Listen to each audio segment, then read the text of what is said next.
All right, the Final Four is set, and the Auburn Tigers, this was a team that was dominant all in the regular season, racking up quad one win after quad one win, and losing 3 of the last 4 games going into the tournament. But man, Auburn has shown us why they are a Final Four team. They are battle-tested, beating Michigan State. Here is the squad with Tracy Wolfson after the big win. Well, Coach, of course, calling the whole team over here, but congratulations.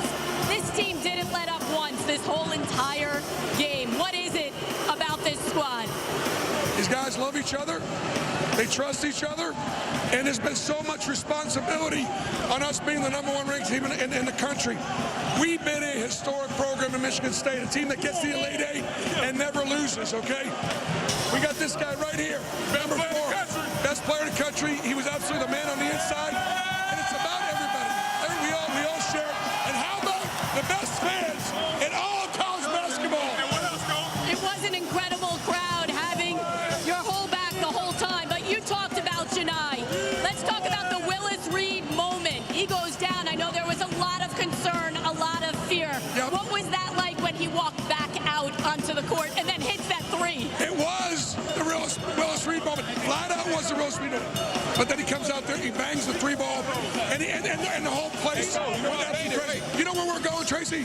You're going to the Final Four. To the Final Four.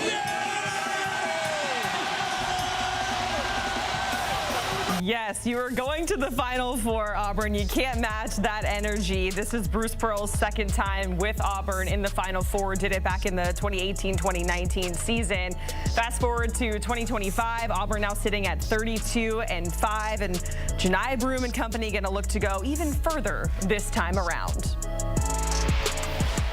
And let's welcome on Auburn head coach Bruce Pearl to HQ. Bruce, thank you so much for joining us. We know you are a very busy guy. Congratulations on the Final Four. And you've made it this far with Auburn before, as mentioned in 2019. We know experience matters in March. So what are you going to bring from that experience in 2019 into this weekend? Well, great to be with you, Jacqueline. And one of the things I'm really happy about is that none of these guys that are playing on this year's team were on that 2019 team. So a whole new group of guys get to say they got a chance to play for national championship and got to the Final Four. The difference between the two, we were Cinderella in 2019, a 5 seed that got all the way there. And now as the 1 seed, we're going into the Final Four with nothing but chalk, nothing but 1 seeds. I do believe that the best 4 teams in college basketball are the teams that are going to be in San Antonio.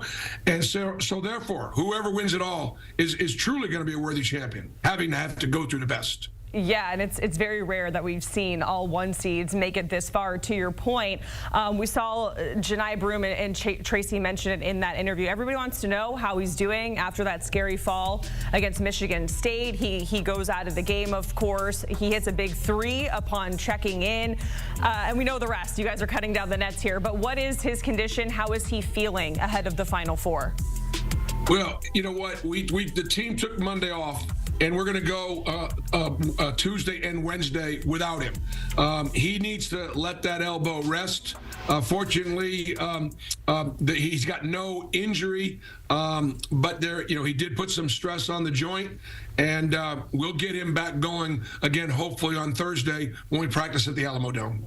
All right, and of course, a lot of attention on Janai Broome nationally, and rightfully so, a National Player of the Year candidate. But talk to us about your depth, because there was a lot of guys that had to step up in that Michigan State game when he had to check out for a bit, and Todd Pettifer, Chaney Johnson, Dylan Cardwell. How important are those guys to this run?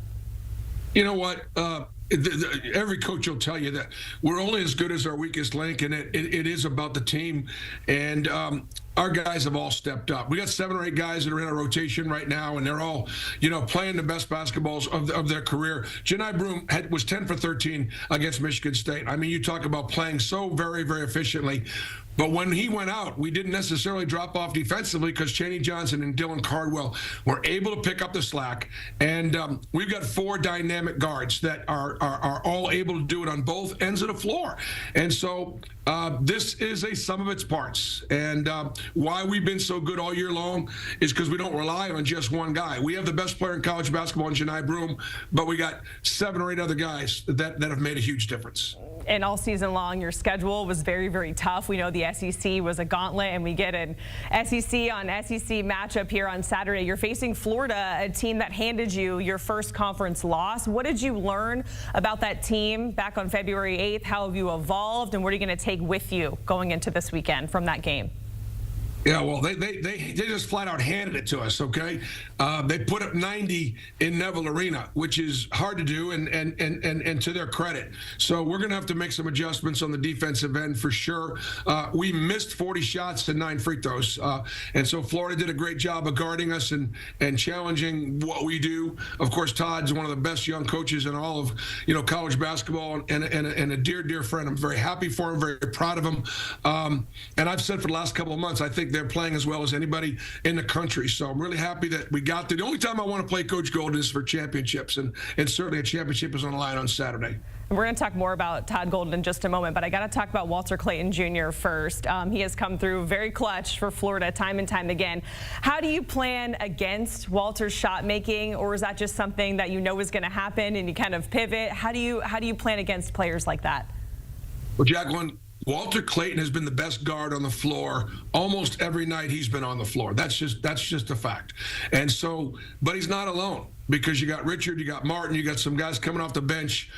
This is a deep Florida team, probably the deepest team in the tournament. But he's the guy that gets it done for him. He's the guy they trust. He's the guy that has delivered all year long. But we've got, as I said, 4 great guards ourselves. And Denver Jones and Miles Kelly, Chad Baker-Mazara, Todd Paradifor, to name 4 of them, it's going to be just a great matchup of that depth in the backcourt.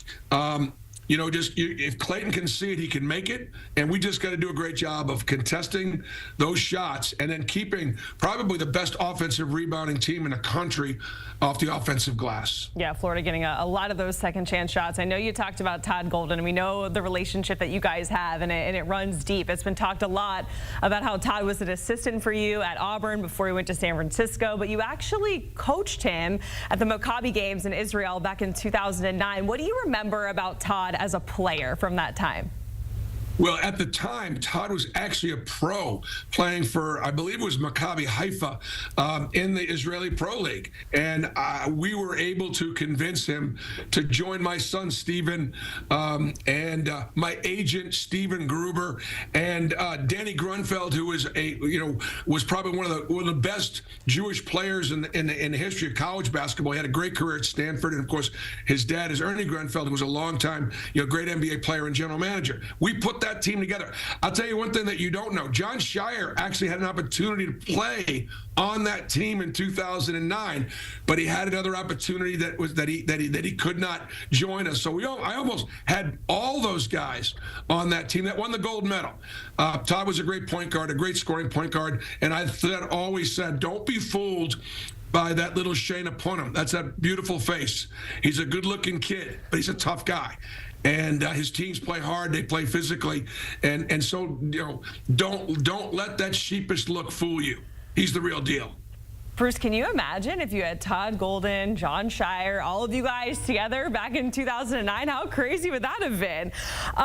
Well, we wouldn't have lost to the Russians in the prelim, but fortunately we still made the gold medal game by virtue of wins and losses. We beat Israel in the finals. The referees in that game were Abraham, Isaac, and Jacob. I wasn't getting a single call, but the United States prevailed, and we won the gold in 2009. How cool. I love that your relationship runs all the way back. Bruce, we had to kind of dive into the archives a little bit because there is a video of you, I believe in 2021, and you're at a football game for Auburn. You're in the stands celebrating. The shirts come off. You look very hyped. So we have to ask you, if you guys win, who do you want in the stands supporting your squad with this amount of energy and enthusiasm? Well, obviously, my family's going to be there again. There's nobody more important than my wife and my children. And by the way, my wife has said Okay, enough already with this taking your shirt off. America has seen quite enough of that bad body. That's actually the Incredible Bulk, not the Incredible Hulk. The only non-family member to me, other than the Auburn family, will be Sir Charles Barkley. It means so much to Charles that our program is competitive at the highest level, and so obviously having Charles in the house is pretty special for Auburn. Bruce, that is, I feel like, the only right answer, and we got to listen to the missus, right? We got to hear all of her requests. I also have to tell you, I am a Gator grad. I went to Florida. I felt like I couldn't tell you that, like I was holding it in, but I just need to be transparent, Bruce. So we appreciate your time joining us here ahead of a very, very busy couple of days, and best of luck to Auburn, Bruce. Well, Florida's my second favorite team in the SEC. How's that? Okay, I'll let it pass. I'll go for it. All right, sounds good. Thanks so much, Bruce. We appreciate it. War Eagle, thank you.